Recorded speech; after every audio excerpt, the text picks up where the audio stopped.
setting and sharing goals.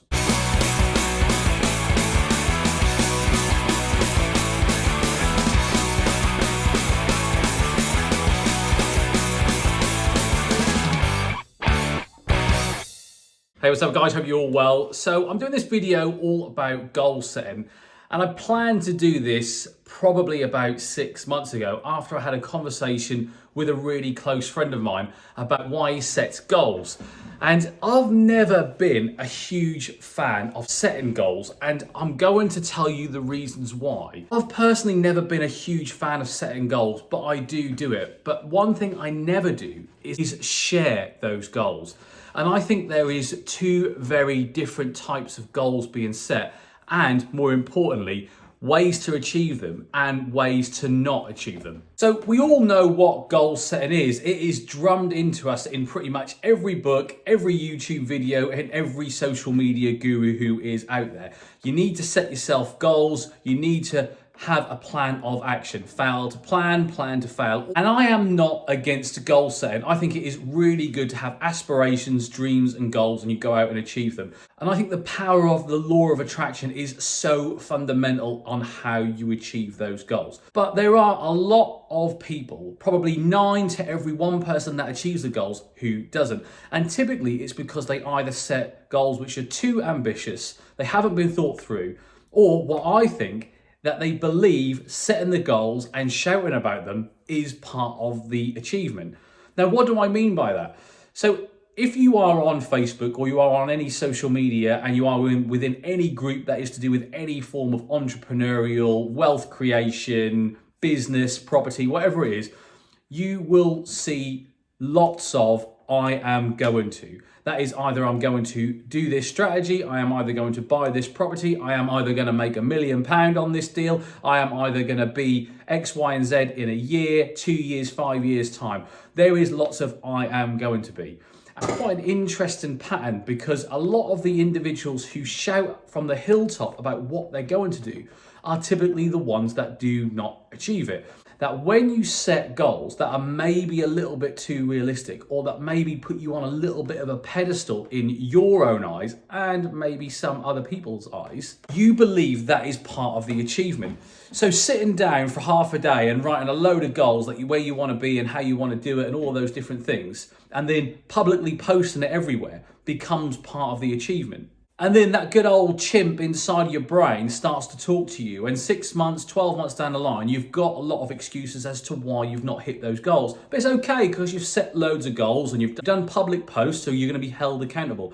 But over 18 months, 2 years, you fizzle away, those posts get forgotten, and those goals never get achieved. So what is the point of this video? It is to help every single person watching this video on how to achieve realistic goals. Now, I am a big believer in trying to understand what I want to achieve short and medium term and where I'd like to be long term, but I never put time on it. So for me, it's about having goals which supersede in what is in my thought process and where I'd eventually like to get to. And instead of writing it down, putting a time scale to it, putting it on social media, doing a video about it, you will very rarely hear me talk about I am going to do this, or I am planning to do this, or I am in the process of buying this. I tend to talk about stuff that I have already done, or I have already bought, or I have already refurbished. And that isn't by accident. That's actually quite deliberate, because I think over time the credibility for the individual will come about on what they are achieving and what they are talking about in today's market. So going back to how I think of goals, and really when I first started, I couldn't understand why I was so broke, why I didn't have wealth. And I didn't come from wealth, and I'd never experienced wealth, and I never experienced having money. So I didn't really understand what was different about me to the people who had money. And I was working hard, I was pretty good at my job, I was pretty good at sales, I was pretty disciplined in terms of what I did outside of my 9-to-5 job. I went to the gym, I hustled, I side hustled, I made extra income, but I still wasn't generating huge amounts of wealth. And it was through, I guess, trying to understand where I wanted to be and visualizing it and picturing it and understanding what that would look like in terms of day-to-day life, and then reverse engineering it, I started to understand where I was going wrong. And one of the first things that I did was I was in a really tough position. The property market had collapsed. It hit me quite hard. I was living at home with my parents in their spare bedroom, and I was in a huge amount of debt with no income coming in, and I had loads going out in terms of mortgages, and the rent wasn't covering it. And my parents lived in a relatively new built house. I think they moved into it like 3 or 4 months after it had been built, in a new estate. And there was lots of properties that had been built that hadn't been sold on the market. And the creme de la creme, the highest aspiration I could have at that moment in time, living in my parents' spare bedroom, no job, no income, loads of debt, loads of money going out, literally in a really, really tight position. Couldn't even afford to put petrol in my car. That's how tight it was.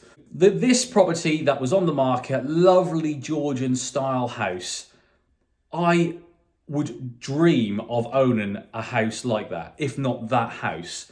And I would picture myself working from home in the office because it had a floor plan, so I could picture where I would do my day-to-day stuff. And I would picture myself working in that office from home, either for someone else or doing something for myself, my own business. And I would picture having my then girlfriend, who became my wife, in the kitchen, making lunch, watching TV, spending time with her during the day, maybe even having children with her in that property. And the goal wasn't to buy that house, and the goal wasn't how do I have a lovely detached new build property like that. It was just something in my mind that I wanted to achieve, and all I worried about was how it would look and how it would feel for me if it actually happened. And then it came about that I would then work my way backwards right to where I was at that moment in time, to where it went wrong and why I wasn't in a position where I could buy that house, because it was on the open market. And it did come to a point where a fork, I suppose, in time, where I refinanced the house, but instead of buying and going again, I decided to start a business. And I thought to myself, had I have bought more of the properties that I had been buying, I would have been in a very, very strong position financially to take advantage of the current crash. And I wasn't, so I couldn't take advantage. So I knew that everything I had to do from this moment in time was a means to an end to get myself into a position where I could take advantage for the current crash. And this was like 2008.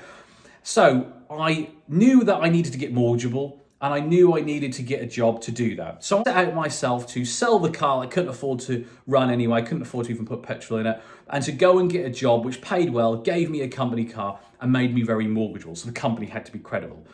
And no word to a lie, if you follow me on Instagram, you will go and see the pictures. You will see the house that I'm talking about.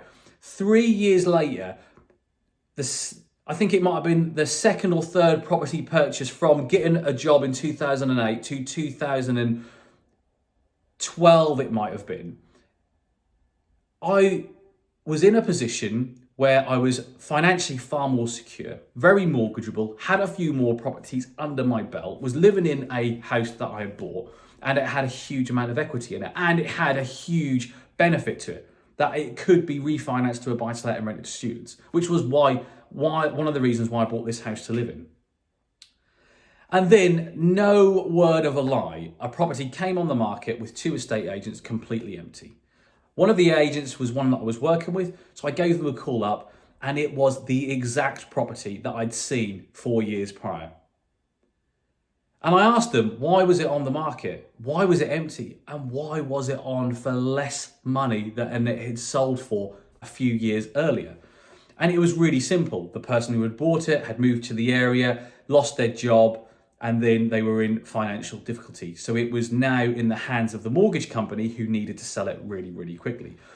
So I still wasn't wealthy, and I still wasn't very cash rich, but I knew the time was now to strike. That property was massively below market value. It was everything that I wanted, and I had been offered my dream, my goal, and I needed to seize the opportunity.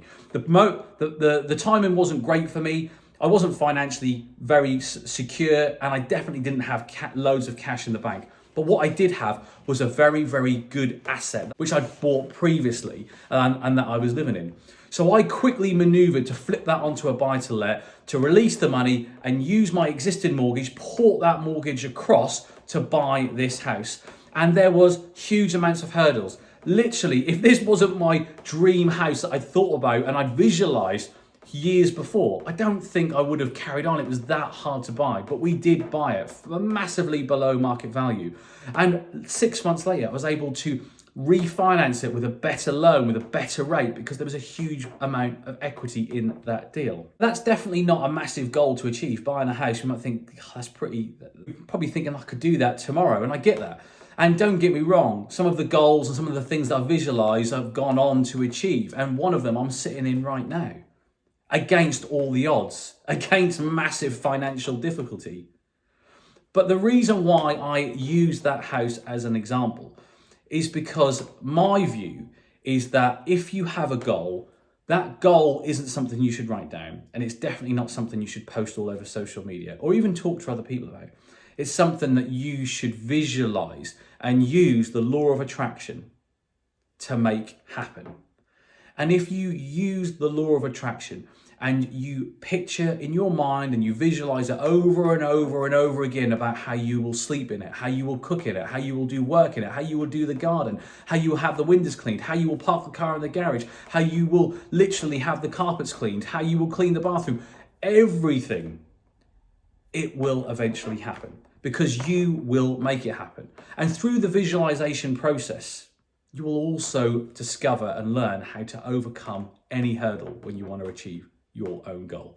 So that's it from me. Hope you found the content rich. Catch you all on the next video.